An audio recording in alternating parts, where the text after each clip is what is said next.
Welcome back friends, मैं हूं अफजल और आप देख रहे हैं अफजल एलएलबी यूट्यूब चैनल। आज की इस वीडियो में हम बात करने वाले हैं कि अगर कोई व्यक्ति कोर्ट द्वारा दी गई तारीखों को अटेंड नहीं करता है तो उस पर क्या कानून और क्या सजा है। जी हां, बहुत सारे लोग ऐसे हैं जो कोर्ट द्वारा दी गई तारीखों को अटेंड नहीं करते हैं, जबकि उन पे एक केस या 2 केस या 3 केस उन पे चल रहे हैं, लेकिन फिर भी वो तारीखों को अटेंड नहीं करते हैं, या फिर वो 1-2 केस में तारीख अटेंड कर लेते हैं। कोई केस ऐसा है जिसमें वो तारीखें पर अटेंड नहीं कर पाते हैं, तो उस पर उन पर क्या कानूनी कार्रवाई हो सकती है और क्या सजा है, ये सारा कुछ इस वीडियो में आपको बताऊंगा। वीडियो शुरू करने से पहले मैं आपको बता दूं कि अगर आपने अभी तक हमारे चैनल को सब्सक्राइब नहीं किया है तो वीडियो के नीचे दिए गए सब्सक्राइब बटन पर क्लिक करके चैनल को सब्सक्राइब कर लीजिए। उसके बाद बेल आइकन को भी प्रेस कर दीजिए ताकि हमारे द्वारा अपलोड किए गए वीडियो की नोटिफिकेशन आपको मिल सके।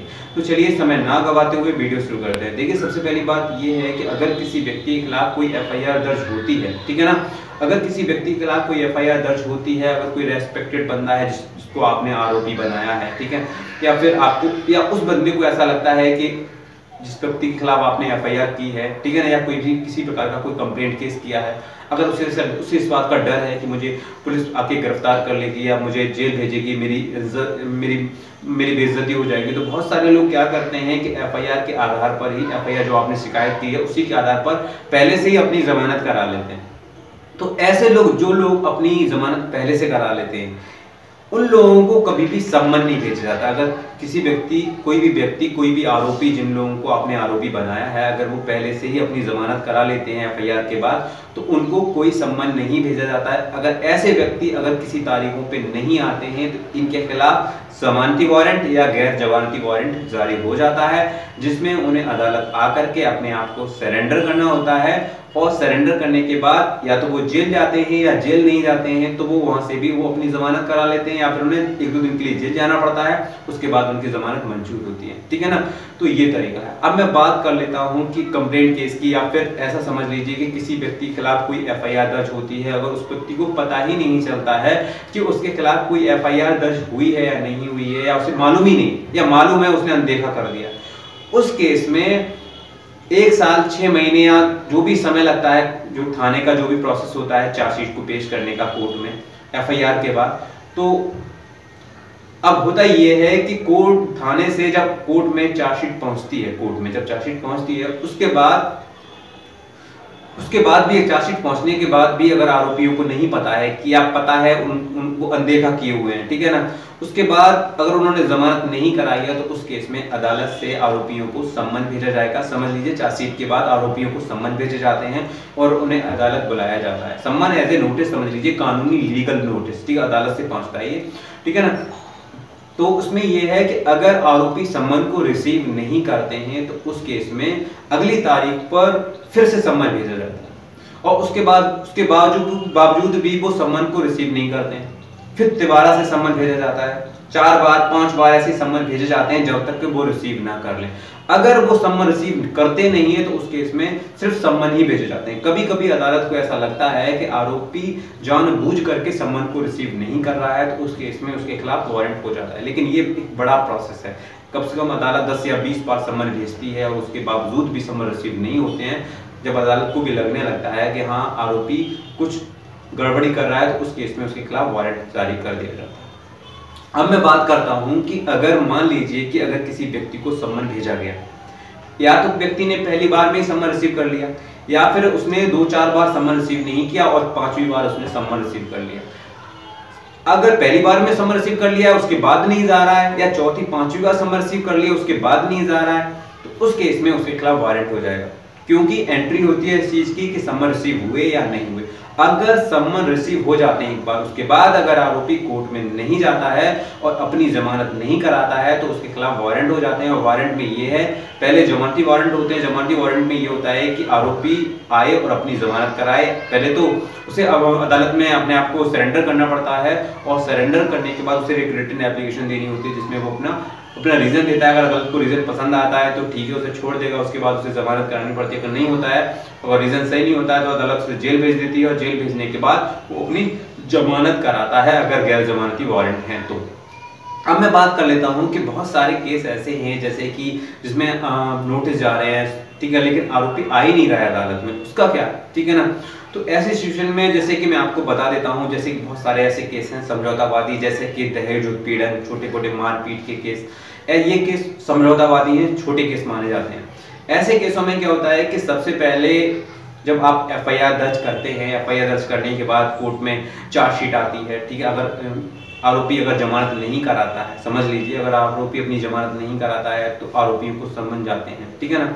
या फिर मान लीजिए कि जमानत कराई ही नहीं, तो उस केस में क्या है, कोर्ट में चार्जशीट आएगी और चार्जशीट आ जाने के बाद अगर समझौतावादी केस है, दहेज उत्पीड़न का केस है या फिर मारपीट का अगर कोई केस है, तो उस केस में क्या होगा कि सबसे पहले फाइल मीडिएटर सेंटर में भेज दी जाएगी। समझ लीजिए अगर समझौतावादी अगर कोई केस है, छोटा मोटा अगर कोई केस है या दहेज उत्पीड़न का केस है या फिर कोई मेंटेनेंस का केस है, उस केस में फाइल मीडिएटर सेंटर में भेज दी जाएगी। मीडिएटर सेंटर का काम क्या होता है? मीडिएटर सेंटर का काम होता है आपसी समझौता कराना, मतलब दोनों पार्टियों को बुलाना, ठीक है, और किसी भी प्रकार से अगर वो समझौता करना चाहते हैं तो उनका समझौता करा देना।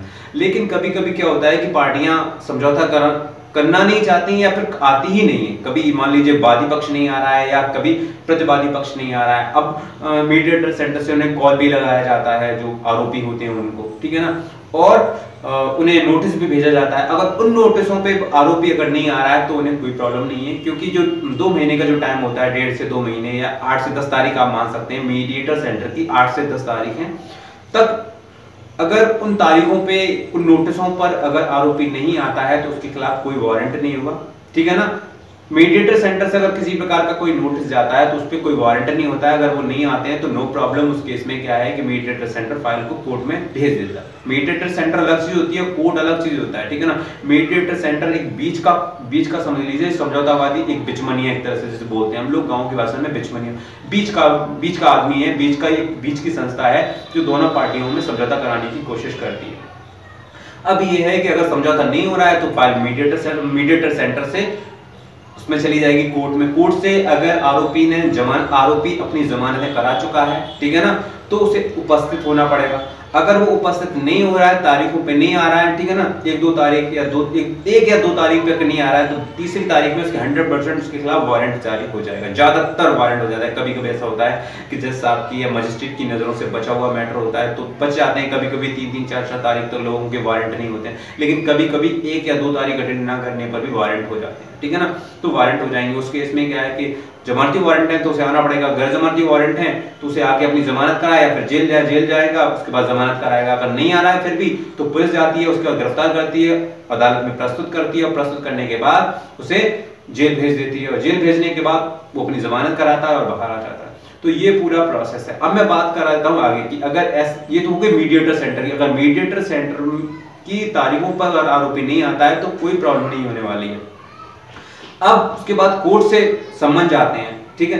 उन सम्मनों को रिसीव करने के बावजूद भी अगर आरोपी नहीं आता है तो उसके खिलाफ वारंट होते हैं, पहले जमानती उसके बाद गैर जमानती। उस पर वो आता है या नहीं आता है तो पुलिस उसे गिरफ्तार करती है और गिरफ्तार करने के बाद उसे जेल भेजती है। उसके बाद अपने आप को अपनी जमानत कराता है और जमानत कराने के बाद वह अपनी कोर्ट में अपना पक्ष रखता है। सब मतलब साफ है। अगर किसी केस में विपक्षी जो भी अपोजिशन वाले जो लोग हैं या आरोपी जो पक्ष है, अगर वो अपनी जमानत करा लेता है, समझ लीजिए ये क्रिमिनल केस में आपको बता रहा हूँ। क्रिमिनल केस 2 तरीके से किया जा सकता है। पहला है एफआईआर के द्वारा, आप थाने में जाकर के किसी की शिकायत कर सकते हैं, किसने मुझे मारा पीटा या मुझे तंग किया, तो ये तो हो गया क्रिमिनल केस, ठीक है ना, एफआईआर के द्वारा किया जा सकता है। और दूसरा है कोर्ट में कंप्लेंट केस करके, ठीक है ना। दोनों तरीके से यही प्रोसेस है, इसी तरह से वारंट होते हैं, ठीक है। अब मैं आपको बता देता हूं कि ये तो है क्रिमिनल केस का मैटर।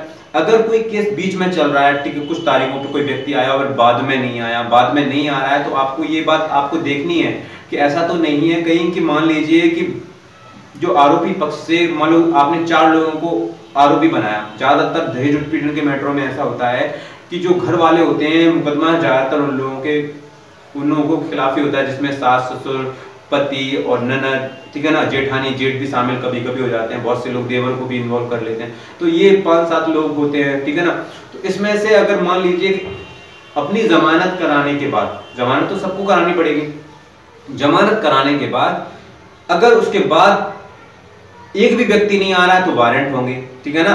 अगर उनमें से एक भी व्यक्ति अगर आ रहा है, 5 में से अगर एक भी व्यक्ति आ रहा है और वो अपनी अटेंडेंस अदालत में दे रहा है और जो बाकी के जो 4 लोग हैं उनकी तरफ से हाजिरी माफी की दरख्वास्त दे रहा है, एप्लीकेशन दे रहा है, तो उस केस में उनके जो 4 लोग जो नहीं आ रहे हैं उनके खिलाफ भी वारंट नहीं होगा, क्योंकि उनकी तरफ से उन्हीं का एक साथी यानी एक आरोपी कम से कम तो आ रहा है, वो तो उनकी तरफ से अटेंडेंस दे रहा है या हाजिरी माफी की दरख्वास्त लगवा रहा है। कभी कभी क्या होता है कि अगर मान लीजिए कि किसी तारीख पर कोई भी आरोपी नहीं आता है, तो जो आरोपी पक्ष का जो वकील होता है वो भी हाजिरी माफी की एप्लीकेशन दे करके उनकी हाजिरी की माफी करा सकता है। ये वकील को राइट भी है कि वो अपने जो उनके जो आरोपी पक्ष होते हैं, जो उनका पक्ष होता है, उनकी पक्ष का जो वकील होता है, उसे ये राइट है कि उनकी तरफ से वो चाहे तो एप्लीकेशन, हाजिरी माफी की एप्लीकेशन लगा सकता है, जिसमें वो उनकी हाजिरी को माफ कर सकता है। वो 1 या 2 या 3 तारीख तक वो हाजिरी माफी की दरखास्त लगा सकता है। इसकी भी एक लिमिट है, ऐसा नहीं है कि वो सालों साल आरोपी आए नहीं और वो वकील ही उनकी एप्लीकेशन लगाता रहेगा, तो ऐसा नहीं है। उसमें उसकी भी एक लिमिट होती है। अदालत को लगता है कि हाँ लंबे समय से लॉयर हाजिरी माफी की एप्लीकेशन लगा रहा है, तो वो कह सकता है कि आप उनको बुलाइए वरना वारंट हो जाएंगे, ठीक है ना।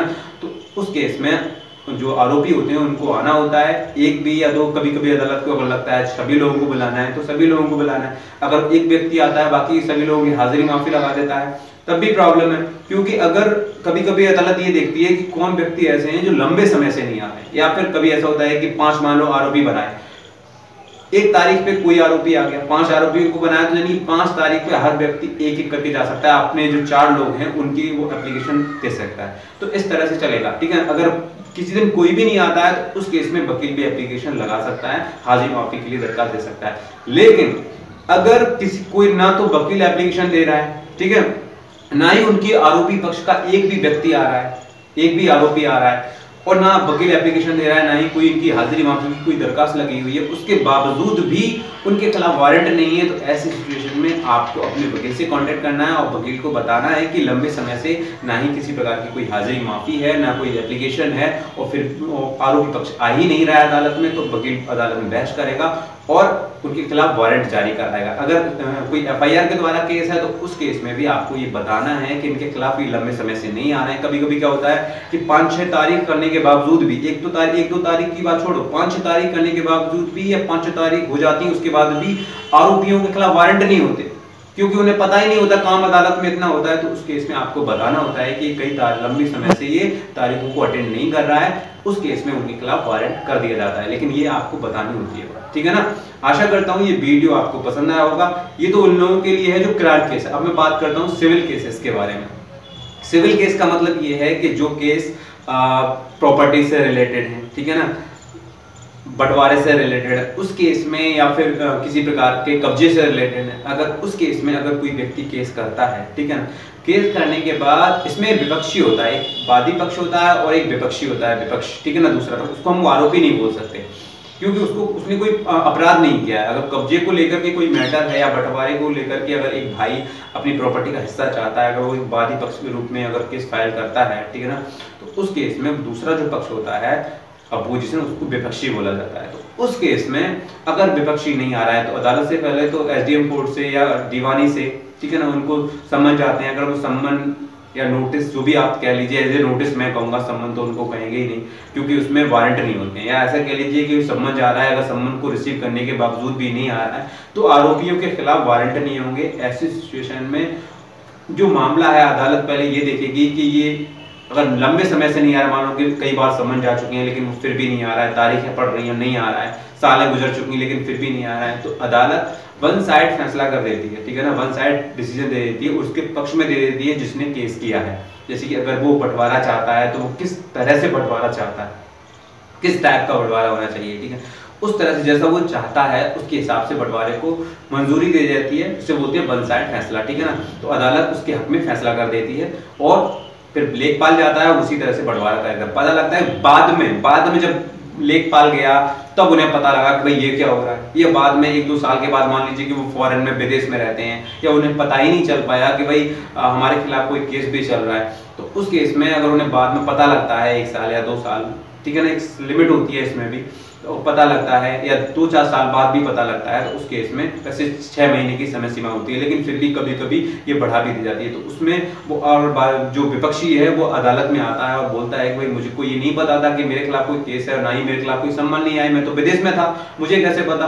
तो उस केस में अदालत, ठीक है ना, तो उस केस में रिस्टोर एप्लीकेशन वो देता है, ठीक है ना, और फिर मुकदमा जो है रिस्टोर होता है, ठीक है ना। उस केस में मुकदमा दोबारा से चलता है, पहला वाला आदेश अदालत वापस ले लेती है। तो ये है कि अगर सिविल केसेस में अगर जो विपक्षी नहीं आता है तो एक साइड फैसला हो जाता है, समझ लीजिए। अगर सिविल केस में अगर विपक्षी नहीं आता है तो उस केस में फैसला एक साइड हो जाता है। अगर क्रिमिनल केस में अगर विपक्षी नहीं आता है, पहले तो जमानत कराए, अगर जमानत नहीं कराई है उसने तो उसको सम्मन जाएंगे। अगर सम्मन पे भी वो नहीं आ रहा है, सम्मन रिसीव नहीं किए, तो उसे लगातार सम्मन जाते रहेंगे जब तक कि वो रिसीव नहीं कर लेता है। अगर वो रिसीव कर लेता है उसके बाद नहीं आ रहा है तो उसके खिलाफ वारंट हो जाएंगे, पुलिस उसे गिरफ्तार करके लेके आएगी, ठीक है। कभी कभी क्या होता है कि व्यक्ति अगर फरार हो जाता है, मान लीजिए कि अगर कोई व्यक्ति फरार हो गया, उसे लगा कि दीवानी का या कोई सिविल का केस, बहुत से लोग होते हैं उन्होंने ये देख लिया कि बंटवारे का, मेरे भाई ने बंटवारे का कोई केस कर दिया, तो वो केस से इतना डरते हैं कि वो भाग गए, ये नहीं देखा कि केस किस टाइप का किया है उसने, ठीक है ना। उसने दीवानी का केस कर दिया, बंटवारे का, वो छोड़ के भाग गई मैदान, पहले से ही अगर छोड़ के भाग जाते हैं, ऐसे मैटर में वन साइड फैसला हो जाता है। अगर लेकिन क्रिमिनल मैटर है, जमानत व्यक्ति अगर आरोपी जमानत करा चुके हैं, उसके बावजूद भी अगर अदालतों में तारीख पर नहीं आ रहे हैं तो उनके खिलाफ वारंट हो सकता है, वारंट होता है, ठीक है ना। तो उसमें पहले वो जेल जाते हैं और जेल जाने के बाद चाहे 1 दिन या 2 दिन या 10 दिन, जो भी अदालत को जैसा भी मुनासिब लगे, वो 10 दिन के लिए जेल भी भेज सकती है, 1 दिन के लिए भी, 1 रात के लिए भी भेज सकती है, दूसरे दिन ही उनकी जमानत मंजूर हो जाती है। तो ये कानून है। आशा करता हूँ ये वीडियो आपको पसंद आया होगा और इससे रिलेटेड जो भी आपके कंफ्यूजन, जो भी आपके डाउट्स थे वो क्लियर हो चुके होंगे। चलिए मिलता हूँ एक नई वीडियो के साथ। अगर आपका वीडियो से रिलेटेड कोई भी कंफ्यूजन है, कोई भी क्वेश्चन है, तो आप मुझे कमेंट बॉक्स में लिख सकते हैं। देखिए मैं आपको अपना मोबाइल नंबर नहीं दे सकता, बहुत सारे लोग मेरा मोबाइल नंबर मांगते हैं। देखिए मेरी अपनी पर्सनल लाइफ भी है और मैं वकील भी हूँ, तो ठीक है, तो मैं कोर्ट कचहरी पे भी बिजी रहता हूँ, उसके बाद अपनी पर्सनल लाइफ को देखता हूँ, तो मैं आपके फोन तो रिसीव नहीं कर सकता, लेकिन हाँ आप मुझे अपना पर्सनल कॉन्टैक्ट नंबर आप भेज दीजिएगा। अगर मुझे लगेगा क्वेश्चन ऐसा लगेगा कि हाँ मुझे इसमें इनको बात करनी है या कमेंट के माध्यम से मैं नहीं बता सकता, तो मैं उस केस में आपसे बात कर लूंगा, लेकिन मैं आपको पर्सनली कोई कांटेक्ट नंबर नहीं दे सकता। हाँ जल्दी मैं व्हाट्सएप नंबर को शेयर कर दूंगा, उसमें भी आप मुझे कॉल नहीं कर सकते, सिर्फ व्हाट्सएप मैसेज कर सकते हैं, ठीक है ना। अगर किसी भी प्रकार की कोई भी कंफ्यूजन है तो आप मुझे कमेंट बॉक्स में लिखिए, मैं आपको जवाब दूंगा। चलिए आशा करता हूँ ये वीडियो आपको पसंद आया होगा। चलिए मिलता हूँ एक नई वीडियो के साथ, तब तक के लिए गुड बाय।